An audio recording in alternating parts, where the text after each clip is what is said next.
Welcome, everybody, to what we call the Unschool podcast. We talk about learning outside of school.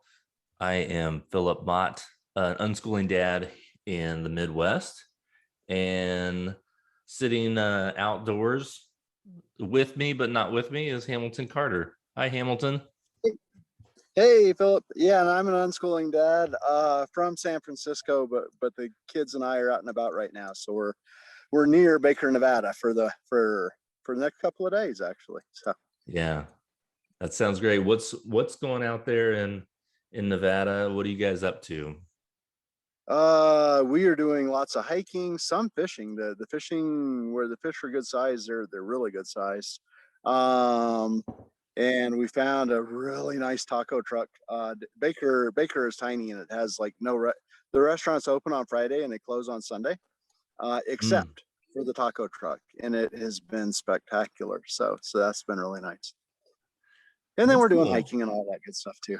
Yeah. So Well, we were just hanging out at home, kind of our normal routine. We did just do a trip last weekend or last week up to Chicago, and got to see the Shed Aquarium, um, and we went to the Field Museum, which is right next to Soldier Field in Chicago, and that was phenomenal. I was blown away by just the size and the breadth um, of the content in that museum. It was just incredible.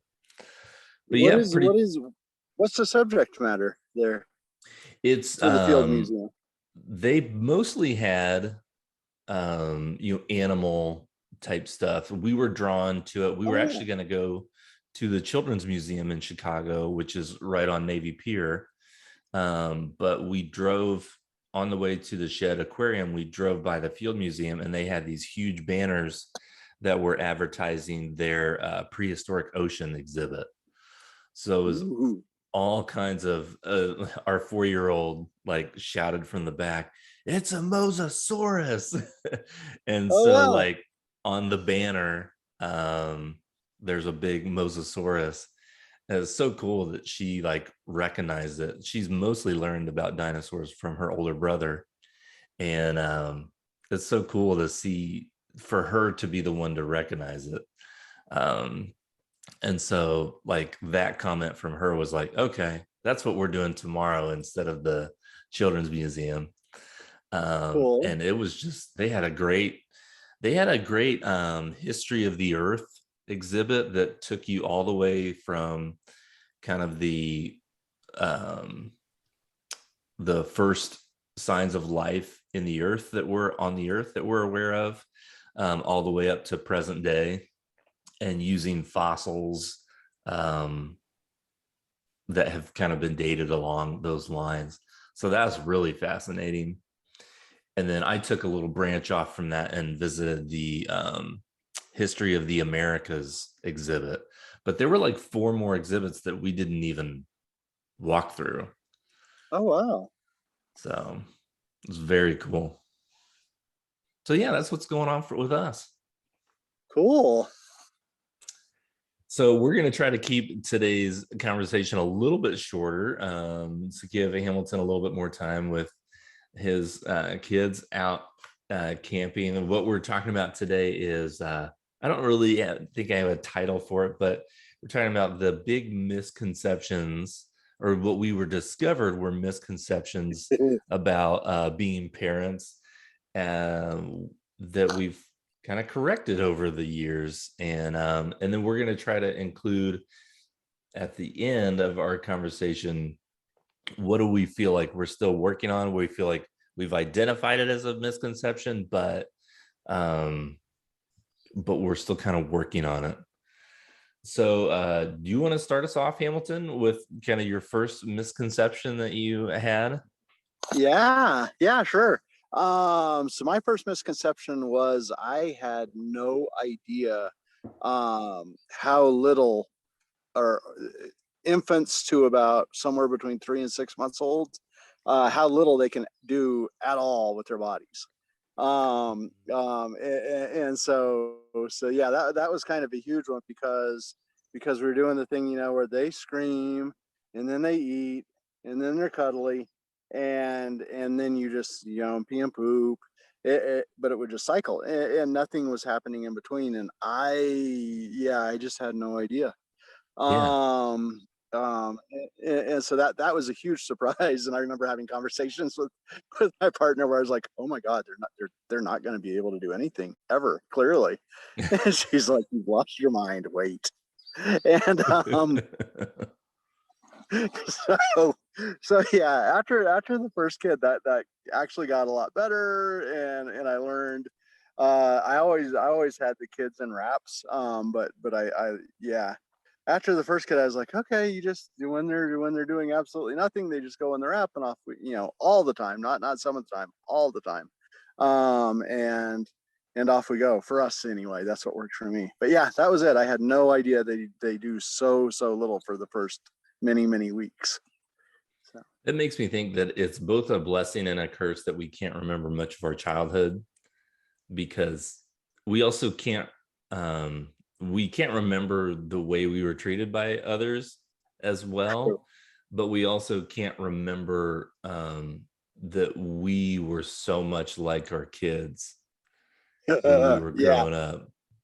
And so there's a lack of empathy from adults to kids because we don't remember that. We don't remember how demanding we probably were, and rude and immature and silly, and all different kinds of stuff like that. uh well, yeah. And I can't imagine having a memory of not being able to. I mean, wow. Yeah, yeah, yeah. No, that is a blessing. Like you said, yeah. The empathy thing would be nice, but I'm Yeah. so glad I don't remember that part of my childhood. My big one that I thought of, this was actually a kind of a hard exercise for me to do. Like, what are the misconceptions? Because I feel like as they changed, it's like I almost forgot about them. Um, Yeah. but heading into being a dad, I really felt like spanking was kind of the main tool for discipline, and that it was an effective tool. Now, I corrected this idea before we ever spanked our kids. But I was definitely going into fatherhood with the idea that I was going to be kind of a disciplinarian. Um, and I'm so glad that I found some resources that helped me shift that. Now, for me, that misconception is not necessarily rooted in this like big, I don't know what to call it, like it's not necessarily to protect the child. I feel like a lot of people go against spanking because like it's mean, um or that you could hurt the child. The angle that I come from Mhm. is that it's just not an effective tool. Okay. Does the difference make sense? Like it's not a Totally. Yeah. protective, it's not a protective like motivation. It just doesn't work. Like I don't think I have any problems utilizing such a method that involves pain if it was a helpful method, but it's just not proven to be helpful. Huh. So you said you found resources, like before the fact. So what did you find? Well, Janet Lansbury's "No Bad Kids" was a big one, Cool. and she talked about um, the use of shame in interactions with toddlers specifically. Choice theory before that was probably even more influential, where he talked about William Glasser talked a lot about the importance of people having agency over their lives and not being forced to do things. And Okay. spanking is obviously a big manipulative tool.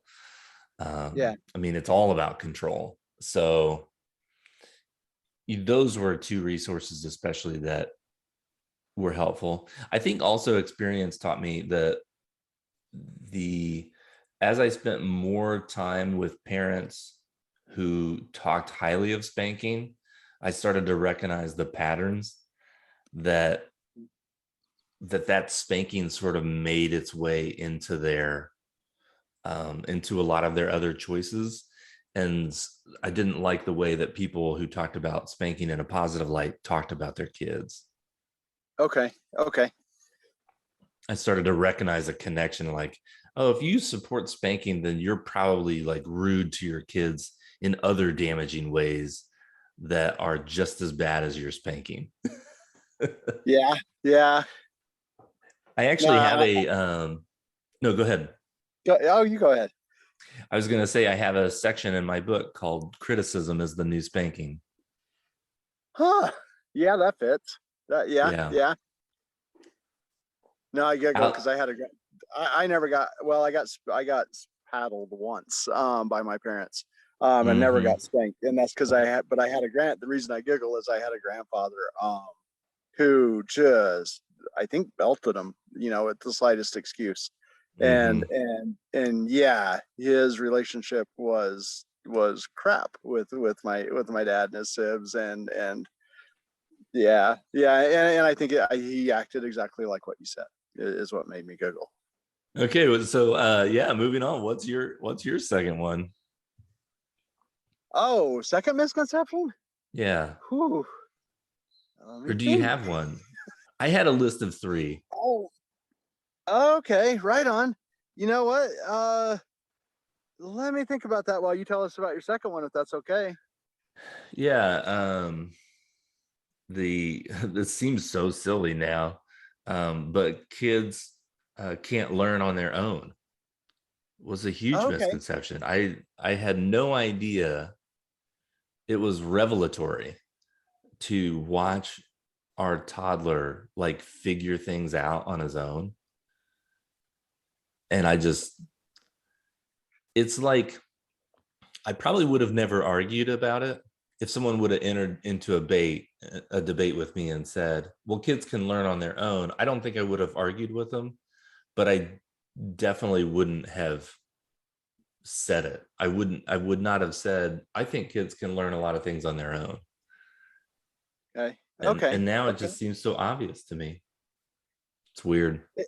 Is that because you had a teaching background, or what do you think? You know, I think it's just an adult thing. It's the ageism in our culture that we think that adults are more capable, which in a lot of ways we are. Um, I don't know. I don't. I wish I knew how to like kind of isolate it, but it's it's a pervasive. The way that adults treat kids makes it seem like a lot of adults have this misconception as well. Yeah. Yeah. No, I'd be. Yeah. Totally. Totally. Because I see that on it. Well, but that's teaching. But I see that on IG Twitter a lot. Probably mostly because that's the only thing I read on Twitter or try to. Yeah. Um, but yeah, gosh, I don't know of any other. I the kids just acted like kids. Like I said, there was this thing that oh God, well I guess that counts. I think my yeah, I had no idea that breastfeeding wasn't automatic or Oh, okay. can possibly be not automatic. Yeah, I know it's for some people. I know it is. Um, but yeah, I spent the first night after the kid was born running, you know, to Target to get Simulac and a breast pump and nipple shields. Um, Mm-hmm. and we found this. We had a super great midwife. But even so, we found all this out that night and hadn't even thought of it. And so yeah, that was another kind of big surprise. Um, so learned what lactation coaches were. Um, yeah, and we had a hilarious like. Well, I thought she was hilarious. She did not think me thinking she was hilarious was funny at all. But but but the kid had started out so my partner's milk hadn't fell, and so the kids started out eating Similac through a tube attached to my finger. Um, and after that, they weren't super excited about latching, and so you Mm. go to the lactation coach and you pay your $84, and they put a big pillow around and they put the baby on it, and the lactation coach goes, okay, you make this noise, and I swear to you, she goes, shh, and then she goes, and then push the kid's head onto the breast, so I'm like, and it worked, and so I look at the lactation coach and I go, okay, so the steps are, we hiss like a snake to terrify the child. When she opens her mouth, you slam it onto the breast, and she's like, no, that's not it at all, but that was totally it. Um, anyway, so that was another misconception I had. I had no idea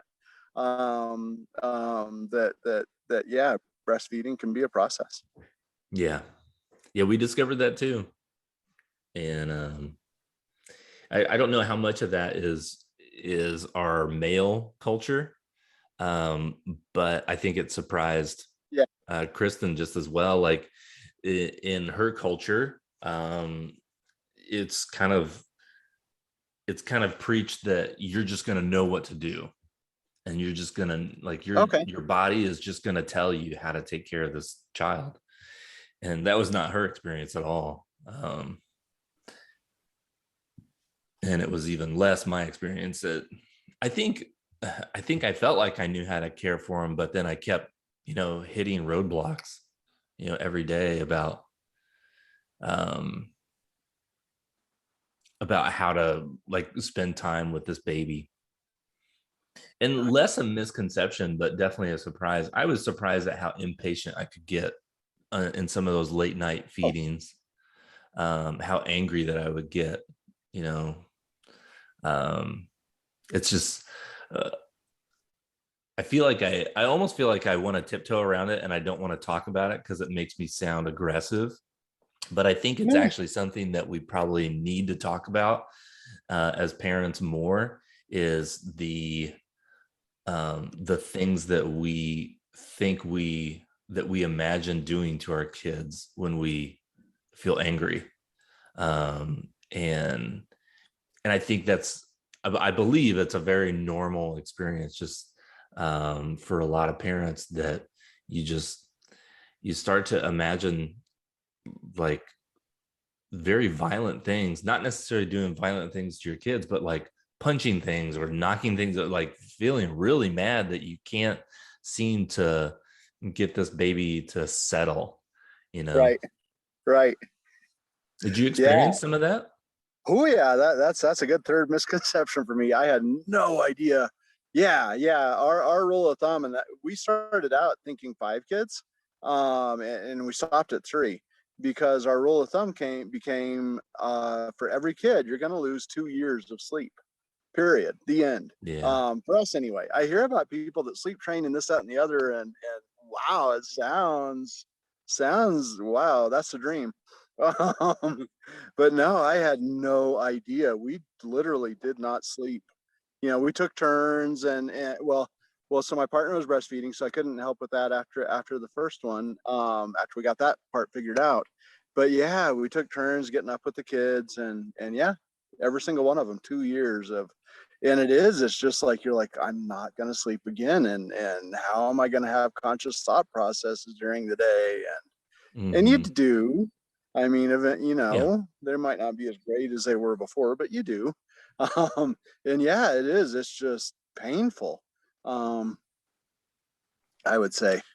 Uh, It's one of the things that reminds me very clearly how much our culture has shifted away from more communal caretaking to nuclear family caretaking, because it feels like there are a lot of such situations that could arise in a more communal environment where the parents would get more rest because the grandparents are around, or the cousins around, or there's another kid, like, in the area who's older, who can, come over and take care of the baby and stuff like that. And we just do not live in a culture that um that is anywhere near the norm.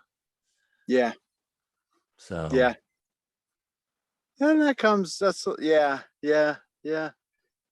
Whew, I'm so far out of that culture that it's actually hard for me to. You're right. The help would be spectacular, but for me at yeah, the same time, having all the extra inputs would not be fun for me, just the way I'm mentally built. Um, but but yeah. but yeah, yeah, And I think it's because we're conditioned to that. We're conditioned to be in these silos where um we've come to value privacy to the extent that no one can tell me how to raise my kids, and no one can tell my kids what to do, because we're in this silo, and you're in your yeah, silo, so you stay over there. But the consequences of that are there's very little support. yep, yep, yeah. It's kind of just built into the culture every which way at this point. Yep. So that wasn't necessarily a misconception, but it definitely surprised me. And I think that's true of a lot of these things. It's like it just surprised me. Um, and it kind of leads into my third misconception, which is that I thought parenting was kind of a natural phenomenon. I didn't realize how steeped in culture our parenting methods were. Right. So much of how I interact with my kids is about like the culture that I live in, and not because of some natural code that's built into me. Okay, okay. Like what's an example of that? I mean, spanking would be one of those. I think Right. there's some natural anger that comes from not being able to um, have something go your way, but the expectation that things would go your way and how you respond to that is very much cultural, I think. Yeah, yeah. No, that makes a lot of sense. I mean, think about all the images that you have of in your mind of like when a baby's upset, you kind of bounce them and rock them. And Yeah, you do. like that's it. And But sometimes. if I was visiting a someone who had a new baby, and I was holding the baby and the baby was upset, even though I don't advocate it for myself, for their benefit, I would probably Mhm. start bouncing and singing to the baby. Okay. Oh, really? Okay. What do you Yeah. advocate? Well, I just advocate more just, holding, like you can talk to them, and but Okay. there's no requirement to fix it. Like the fact that they're fussy is not a problem. Um, That's true. and so just listening to it, and and trying to figure out, is there anything that they actually need, or are they just fussy? I get Yeah. fussy. That doesn't mean I have a problem that needs to be solved. It's just I'm not in a very good mood. So Yep. Yep. Yeah. No. Totally. Yeah. Huh. and I had so never really thought about that. That's yeah. we were criticized from some people because we found a comfortable place for our kids to lay on their back for long periods of time. And we would sort of sit on the couch or be in the other room. And um, even when they were fussing, it wasn't like a cry it out, like, oh, you're going to learn how to soothe yourself. It's just, we didn't see their fussing as a problem. We didn't see it as a signal that something was incredibly wrong. Um, Okay. Now we've kind of ebbed and flowed with that, where I would like to say that that taught us that we didn't need to pay attention to their tantrums, but there have been some emotions over the years that have come up that we've just like, it's made us really uncomfortable when the kids would like scream about stuff, and some some misaligned expectations where we thought that maybe we had helped them learn how to deal with their emotions at an earlier age. Okay. um, but I think we discovered that that is a cyclical process that they have to learn how to deal with their emotions as their emotions evolve. So that's like a constant process. Like I have different emotions as a 40-year-old than I did as a 35-year-old, and learning how to like cope with my different responses to things is a process. Yep. Yeah. Yeah. It is. We ran into that. That was another surprise for me. Was and I think it's leveled off, and we'll see. We try. I think the next one coming for all three kids is puberty, and we've been talking about that since they could talk. That's Yeah. coming because I wanted it's gonna happen whether we talk about it or not. But I wanted us all just to have like some basis that, oh shit, this is what we talked about, and even if it just helps me remember, Yeah. um, that'll be worth it. But yeah, no, every two growing up until they got to about six, every 2 years they'd be like, oh look, I can do these new things, and okay, Yeah. now maybe I'm in charge, was the way I interpret. Yeah. That's my cultural interpretation. um Yeah. but yeah, totally, every 2 years there'd be this headbutting again, and then things would smooth. um Yep. but yeah, I never thought about it. Yeah, because I'm one of the bouncer and coolers. And to me it just feel that's well, I grew up watching my dad do it. Yeah. And so that just feels natural. But you're right, that's totally a societal. If I hadn't grown up in that society, I wouldn't necessarily think that that's the thing to do. Yeah. um and huh huh Now I don't know that there are, I don't know how some societies handle it differently. There's, baby wearing is a big thing across a lot of different people groups, but we kind of went against the grain on that, at least on the attachment parenting side, where we didn't wear our babies very much. Um, we spent a lot of time letting them be by themselves. And some people would say, well, you made them be by themselves. They really probably wanted to be worn, but it's like, I don't know. Uh, our second would just lay in what's called a pack and play. And she would okay. just lay there and kick her feet and babble for Ah, 30 minutes at a time. oh, that's cool. And it's just bouncing around and like chewing on her hand and not upset at all. Like just playing with her hands and playing with her feet. She'd raise both of her feet up and just kick them like boom, boom, boom, boom. And Cool. I remember my brother was visiting us one time, and we were just chatting there for like 30 minutes, and she just kicked her feet the whole time. And he finally said, man, she is wired. Like she's just like just so active in that spot. And maybe her body would have preferred to be sitting on our lap, snuggled up. I don't really know. But it Yeah. certainly didn't seem like a bad thing. She seemed to be happy. Yeah. No, I think, I mean, and this is something I very much believe. I think it's different for every set of parents and kids, and Yeah. whatever feels right is probably probably exactly what's right. Um, so yeah, yeah, that's cool. We were exactly the. I wanted to baby wear because, and I get I occasionally get in trouble for saying this, because people have strong feelings about strollers. But I saw people with strollers, and I'm just like, I no, I can't. Because there's just I don't like having a lot of stuff. And there's just like, Yeah. you put the baby in, and there's a blanket, and then there's a hood, and then there's more stuff you can shove underneath, and I was just like, oh god, I can't do that. Yeah. And then so it wasn't about the kids at all, which is I giggle because I think maybe a lot of my original parenting ideas and plans had almost nothing to do with the kids, and a lot to do with me. Mm-hmm. um but yeah, I saw these ladies come into coffee shops when I was living in Boulder, and they had the kid here, and they set it down, and then they'd wrap it over here and wrap it over there, and they got their bag, and they're getting their coffee, and they're out, and I was just like, oh my god, that's it. um and then for Yeah. us it worked. And also kids, newborns especially, seems like to me, ooze oxytocin, and Mm-hmm.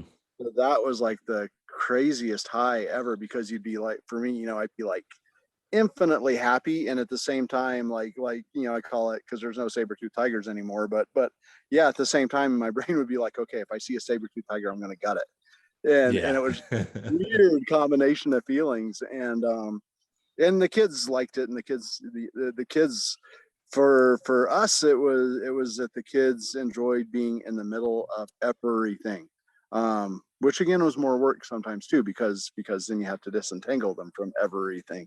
um Yeah. Especially in getting into toddler and preschool years. yeah, and I'm trying to think. So I think most of them were out of the wrap. Once they could walk, they wanted to walk.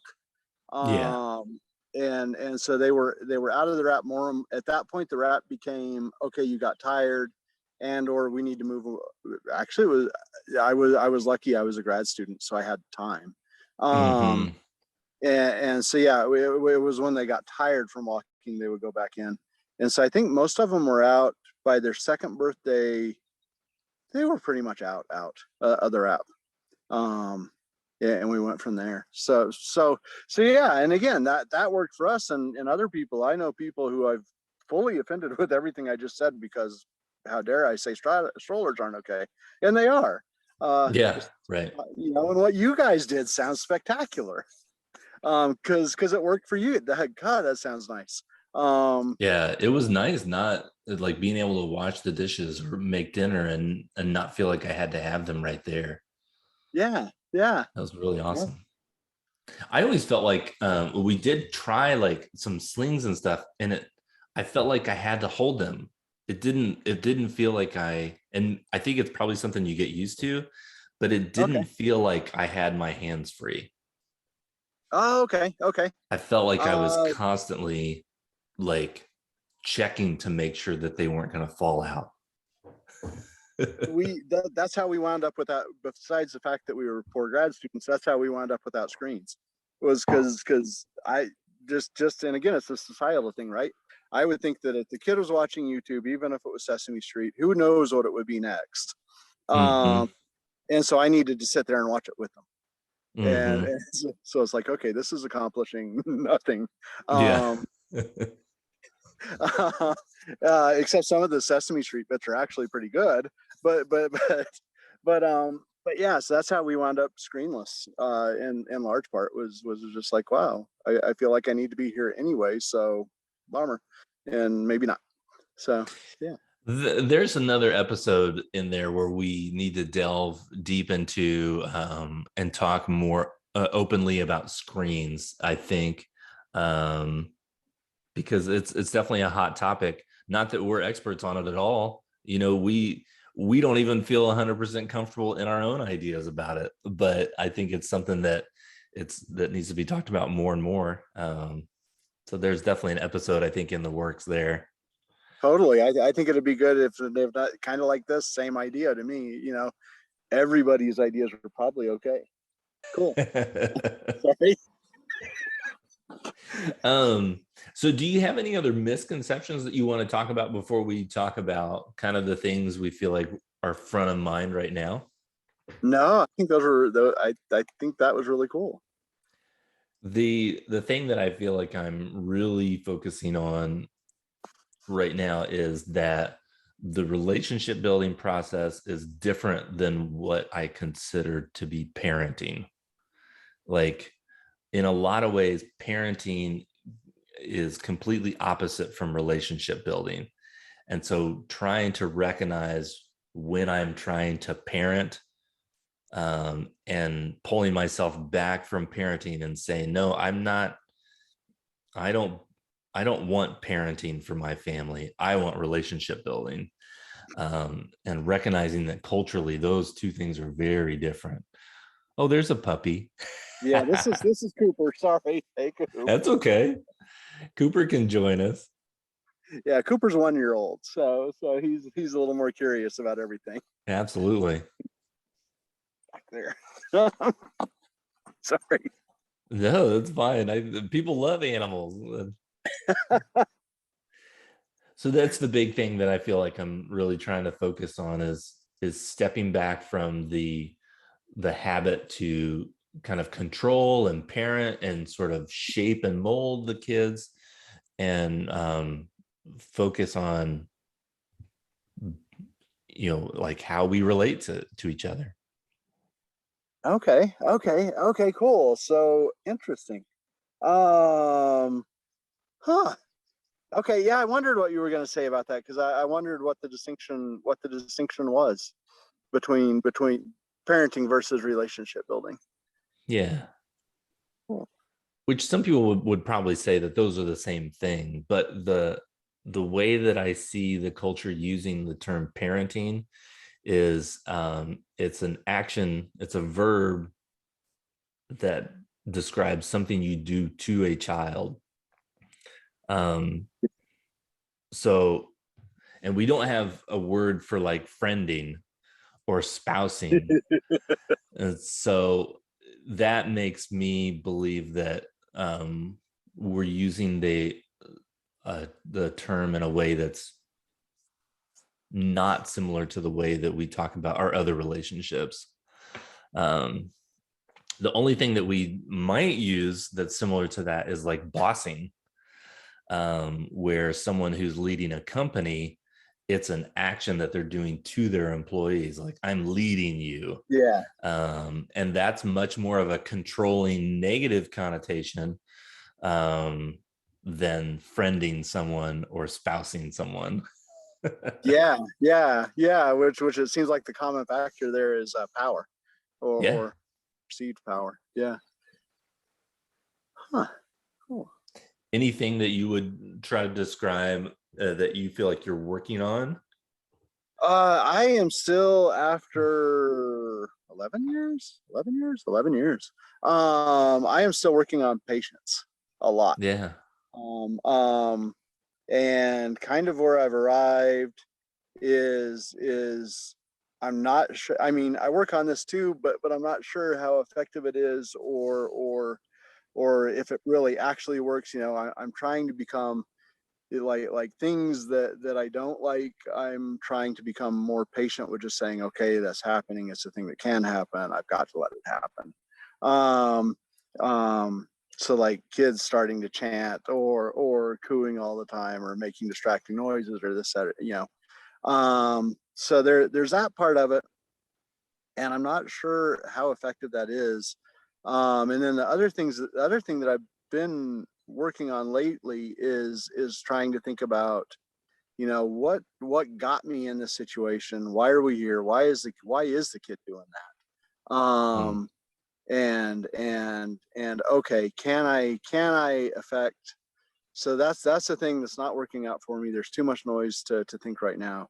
Can I affect our environment or their underlying environment, to just kind of go back to the root cause and see if I can't just slide the whole thing somewhere else. Okay. And that's been working, better. So like the example I had last week that I was just like, oh God, why didn't I see this months ago? Is we haven't been able. So I had the kids were just like right on me and making noise and this, that, and the other. And I'm used to the kids, spreading out and being all over the place. And then it finally occurred to me, we're ramping up on another COVID surge. So we've been hanging out around the house. And on top of that, pre-pandemic, the kids were starting to ride the buses to places in the city without us. Um, Mm-hmm. and I'm like, why are you acting like like my brain was just like, you're acting like kids that have been sheltered in the house your whole lives. And then I was just like, oh, oh shit. Um, Yeah. That's and interesting. and so, yeah, which then led to this whole conversation, between my partner and I and the kids of this might never end, and we might need to really rethink what our safety metrics are for avoiding, the one bad thing versus avoiding the other thing. So they're staying perfectly safe from COVID, and then there's having the life that you wanted to have, and Yeah. so yeah, that was my big epiphany last week, and yeah, definitely the thing I'm still working on is patience, and how to Yeah. handle it. Yeah. I see that. I see that a lot. And, in kind of forums, people are expecting themselves to be patient. Um, and what's weird about that is I think we all want to be more patient, but none of us want to be told how to be patient. Maybe, yeah, yeah. Well, Because it's really deeply personal, I think, right? yeah, So, it's like you just want to. A lot of times when people talk about a lack of patience, I think we're just venting. We just want to kind of vent about it. Um, we don't want to be told like, "Oh, this is what I do, and this is what I do." It's mm, so I applaud you for just being open and admitting like I just want to be more patient, because when I talk to you and when I interact with you on Twitter, there's nothing that comes across that would make me feel like you are have a short fuse or that you feel any sort of anger about anything. So it's good to be able to talk about that and just talk about how no, I still feel angry. I still get frustrated on a daily basis. And yeah, yeah, totally. Yeah, thanks. Totally, I do. But yeah, it's not easy to admit, is it? it's not, and I'm kind of, I guess this is good. It's a deeply unsettling feeling for me. I would rather Yeah. be like this all the time, and anybody that's a parent knows that ain't happening. Um, I imagine you hanging up the phone today and like finding your kids and like doing something with, I don't know, like sword fighting with sticks, and you're like, damn it, I told you guys that that you couldn't sword fight, and just like just losing your shit. well, no, Here, but now part of that though, yeah, is just like this constant mental practice that okay, this is going to happen, and the way I want to deal with the kids is I want to say, okay, you're going, this sword fight, the stick sword fighting thing is actually remarkably on the nose, by the way. You know, really? oh yeah, yeah, because we don't. Um, and we started out with the basic safety ideas, and then early on going to homeschooling groups, there would be people that did, they would have like Nerf noodles sometimes that they were sword fighting with, and it never ever worked. We get there, and the kids would be like, "Hey, look at that," and we'd be like, "Yeah, yeah, yeah. Wait, give it 3 minutes," and within 5 minutes, some kid would be off to the side screaming and sobbing because yeah, they did get hit in a way Yeah. that didn't work out for them. Yeah. Um, so yeah, that just as a practical thing, that actually always has been one of our things. Um, and yeah, so I do this thing where I'm like, when I have spare time, or maybe I'm just neurotic, where I just run it through my head. Okay, the way I want to interact with the kids is I want to say, Yeah. okay, here's the thing, here's like all the reasons that it will cause problems. That's I really admire that about you, that you admit that you do things I it's hard to do, Yeah. to talk about, and so yeah, Because we want to project about ourselves that we've kind of got things together, even though we readily admit that we don't. It's when the rubber meets the road, you know, um, we don't want to talk about our faults. We don't want to talk about the ways that we do things wrong, and sometimes yeah, I do criticize my kids, and sometimes I use a tone of voice that is not becoming of a respectful relationship building practice. And for one example is like our youngest can't seem to hear me a lot of times when I'm saying, and okay, she'll interrupt me with like, wait, what? She'll interrupt me with that oh, okay, like yeah, before I'm done talking. And I've started to build a little bit of a habit of not quite snapping at her, but slowing my tone down and getting just, and I can feel my anger coming out. yeah, Um, and what is behind that is like I want you to feel emotionally hurt for the way that you talked to me, so I'm going to talk down to you. yeah, um and of course we do that with our spouses too. It's like if they push and shove us, and we feel somewhat hurt by them, by something they've done, then we'll kind of lash back in that way too. Yeah, So it really shouldn't surprise us, but it does when it yeah, happens. yeah. So I think that's a good spot to just kind of end the episode today. But I hope that that's something that comes out of us repeatedly when we chat, and that people who listen, hopefully feel better about their own families when they hear that.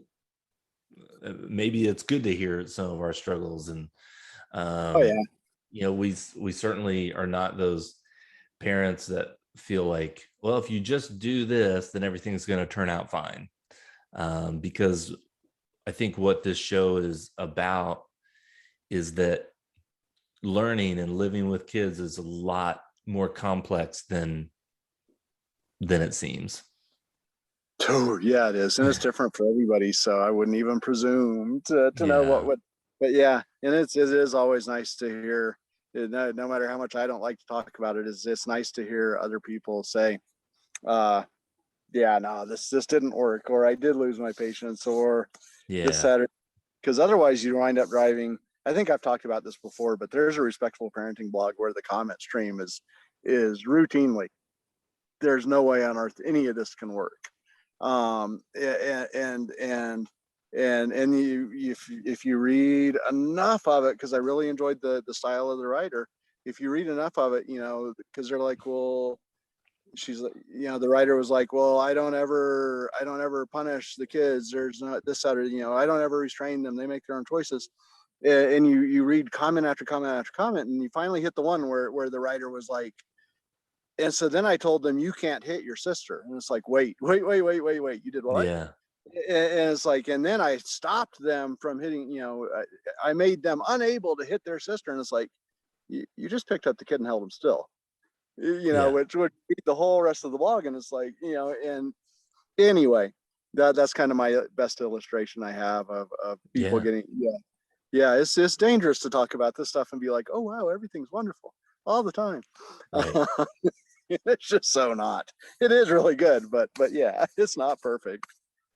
And that's kind of the schoolish mindset, is that if if we start at point A, then we go to point B, then C and D. And you can even see that laid out in the grade levels. Is the way to be successful is to finish first grade, and then to Yeah, finish second grade, and then to finish yeah, third grade.